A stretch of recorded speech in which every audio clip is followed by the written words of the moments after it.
War is often explained through ideology, history, or strategy.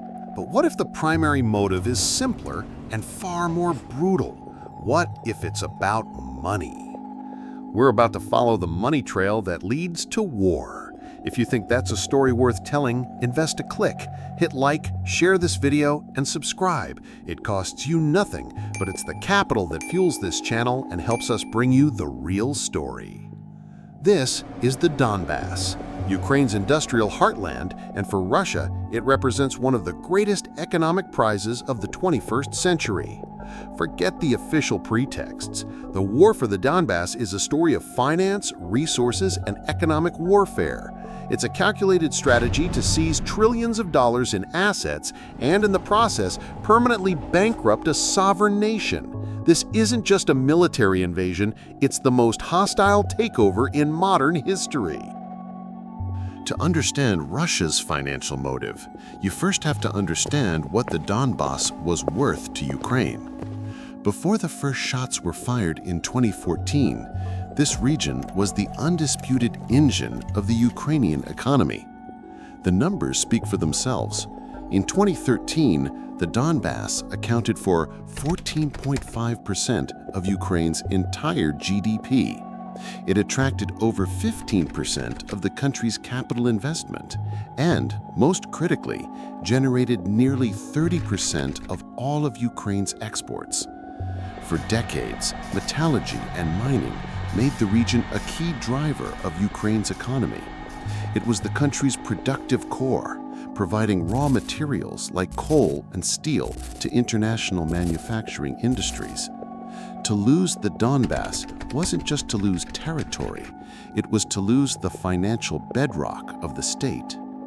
And Moscow knew it. The Donbas isn't just an industrial zone, it's a treasure trove of natural resources, one of the richest in Europe. It's named for the Donets coal basin, which holds one of the largest coal reserves in the world. With over 56% of Ukraine's total hard coal, its value is estimated at a staggering $12 trillion. The region is also the heart of Ukraine's iron and steel industry, a major global metallurgical complex. But the real prize may be in 21st century assets. The Donbas is exceptionally rich in critical minerals like lithium, essential for the batteries that power the green energy transition and advanced defense sectors. And then there's energy. The region sits on major shale gas deposits.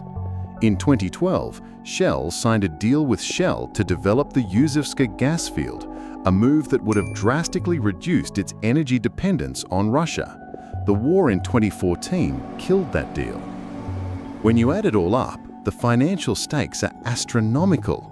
Within months of the 2022 invasion, Moscow had seized control of Ukrainian mineral and gas assets worth over $12.5 trillion. This is a resource grab on a scale rarely seen. Russia's financial strategy in the Donbas is twofold. It's not just about acquiring assets, it's about strategically bankrupting a competitor. The economic devastation was immediate and catastrophic.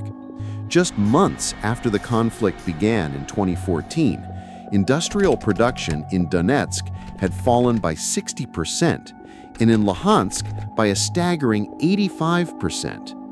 One study estimated the war caused Ukraine's per capita GDP to be over 15% lower than it would have been otherwise. The industrial engine was deliberately turned into a rust belt. The goal is economic strangulation. For Russia, these assets are both economic lifelines and levers of power. By seizing Ukraine's industrial core, Moscow ensures its neighbor becomes weaker, deindustrialized, and far more dependent on Western financial aid to survive. Control of the region's ports, like Mariupol, completes the stranglehold, allowing Russia to choke off Ukraine's access to global markets. While the West has responded with sanctions, hitting Russia's war economy hard, the Kremlin's calculation remains clear. The cost of sanctions is weighed against the immense prize of the Donbas. It is a brutal cost-benefit analysis where the prize is trillions in resources and the permanent economic subjugation of a neighboring state.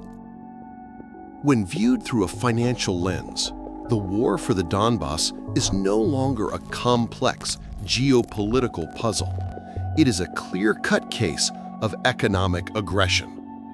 The motive is not buried in ancient history, but displayed on a balance sheet. It's about the seizure of tangible, immensely valuable assets: coal, steel, gas, and the critical minerals that will power the future. And it is about the strategic destruction of a competitor's economy, ensuring that an independent Ukraine can never rise to become a prosperous industrial power on Russia's border. The human cost of this conflict is immeasurable, but the financial motive is brutally clear.